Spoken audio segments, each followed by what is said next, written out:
everyone, welcome back to Alice and the Giant Bookshelf. Today I'm going to be bringing you a recommendations video for non-fiction November, and it is about my very favourite kind of non-fiction, books about books.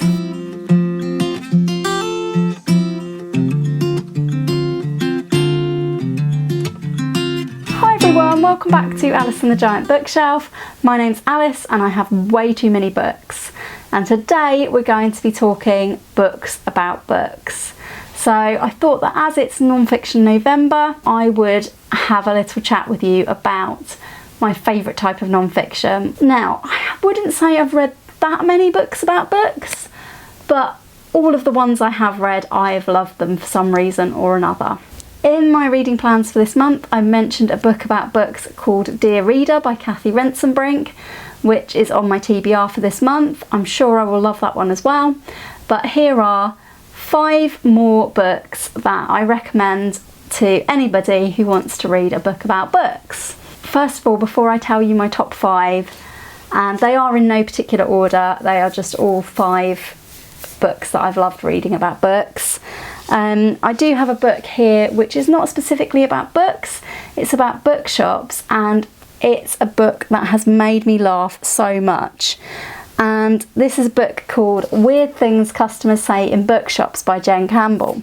And actually, one of the main things that got me started on BookTube was discovering Jen Campbell's BookTube channel, which Harry spotted a pigeon on the hedge.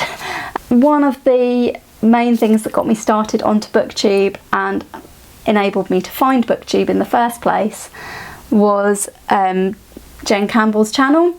And when I discovered Jen Campbell's channel, I couldn't believe that the person who was talking to me about books on BookTube was also the author of this hilarious book, which I read years ago, and it's just so funny because it is exactly what it says in the title.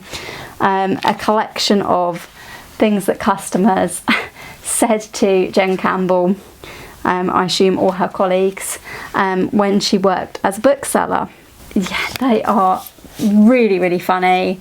It's a hilarious book of overheard or actually questions that people have asked in bookshops. It's so funny.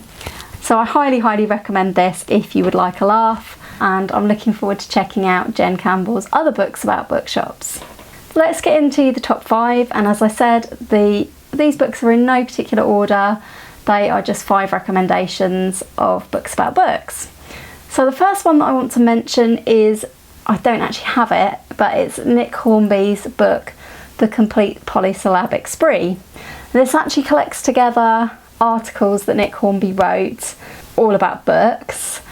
And the reason why this book about books was important to me was that it started me on something that I still kind of do now, which is that in it Nick Hornby was keeping records of books he bought each month and how many books he read each month, and comparing the lists. And this was back when I really started making lists about books, and I was writing down at one point all of the books I bought and how much I bought them for and which month I bought them in. I was also book journaling like all of the books that I read in a month as well. And even though I was doing this, the giant TBR still got hugely out of control. The biggest problem for me with books about books is that they do tend to make me read more books. This book notably made me check out a book about 2 boys with autism, and it's a book written by their mother. It was a book called George and Sam, which I definitely remember reading this after Nick Hornby had read it, and this was a really, really interesting non-fiction book that I was led to by this book about books. Really enjoyed The Complete Polysyllabic Spree, and I do have another book on my TBR by Nick Hornby, which I think continues on with those articles, which is called Stuff I've Been Reading, but I haven't read that one yet. So the second book I want to mention in this recommendations, I also don't own this book, I borrowed this one from my mum, and this one is called Howard's End is on the Landing. and it's by Susan Hill, who is an author famous for writing a number of spooky novels. So yeah, I read this book after my mum had read it, and this is a book that really did inspire me because it's a book about reading from home for a year. So the premise of this book is that Susan Hill was looking for a particular book in her house, and while doing so discovered that she had so many books she had bought and not read, and so many books she wanted to revisit, that she decided to read entirely from home for a whole year. I then followed Susan Hill's example after reading this book and decided to read from home, and I read from home, I think, until I had read 30 books that year, and then I allowed myself to buy more books, which was a mistake.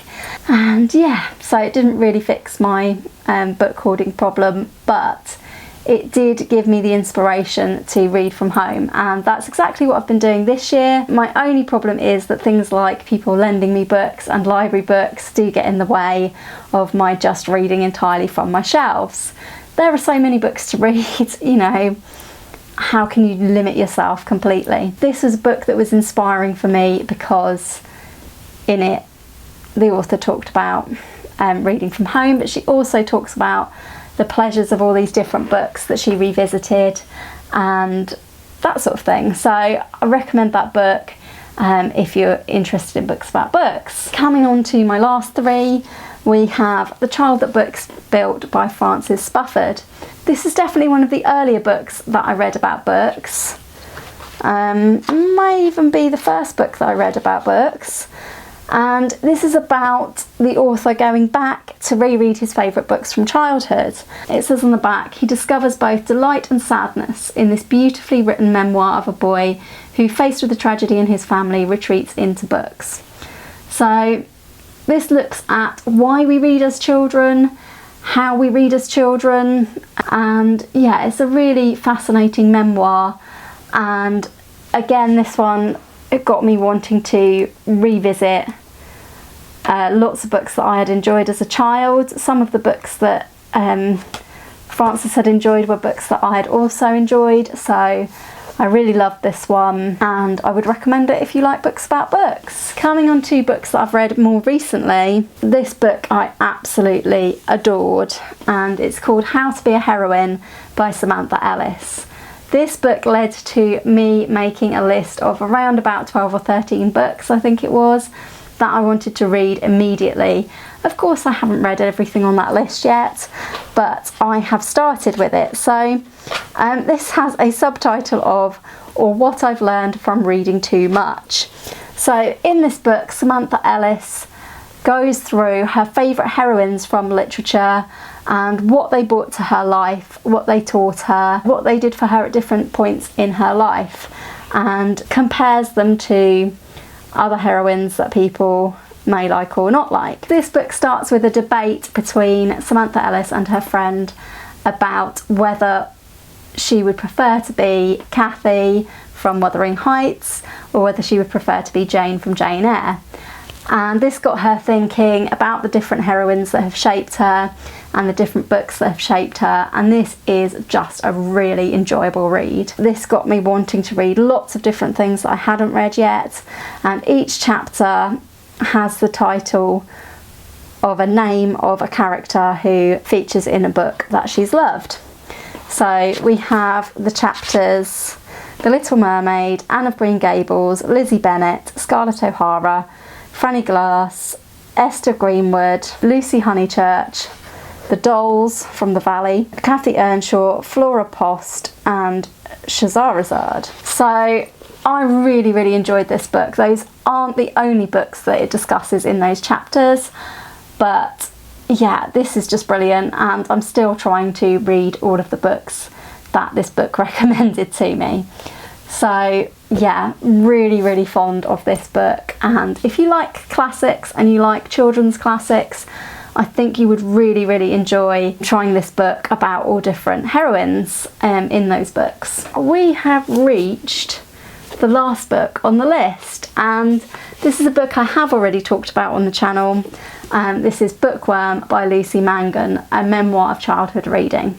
This is the most recent book about books that I've read, and it's all about Lucy Mangan and her love of books, and her love of books shines so clearly through this book. She is the very definition of a bookworm, and this led me to make a huge list of books I wanted to read or reread too. I particularly loved this one because we shared a lot of our childhood books in common, and I could really relate to Lucy Mangan. Plus this book is hilarious in places. Lucy Mangan has a really fun sense of humour, a really dry sense of humour, which is similar to my own. So if you haven't read this lovely book about books and about growing up with books and a childhood in reading, then I highly recommend that you do so. It is a really worthwhile read.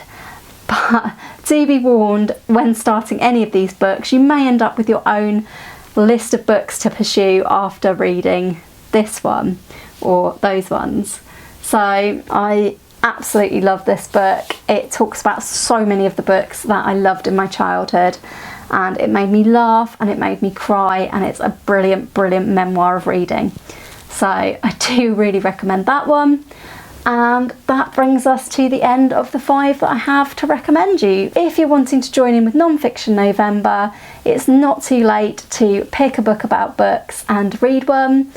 I will be reading Dear Reader by Kathy Rensenbrink, and who knows, it might even be a new favourite and end up topping my list of favourite books about books. So thank you for watching today. I hope you've picked up some recommendations, and if you think you will read one of these books, please let me know in the comments which one you think it will be. Please do give this video a like if you enjoyed it, and consider subscribing if you haven't already. I make bookish content on a very regular basis here on BookTube. So I hope to see you all again soon for another video all about books here on Alice and the Giant Bookshelf. Thanks for watching. Bye for now.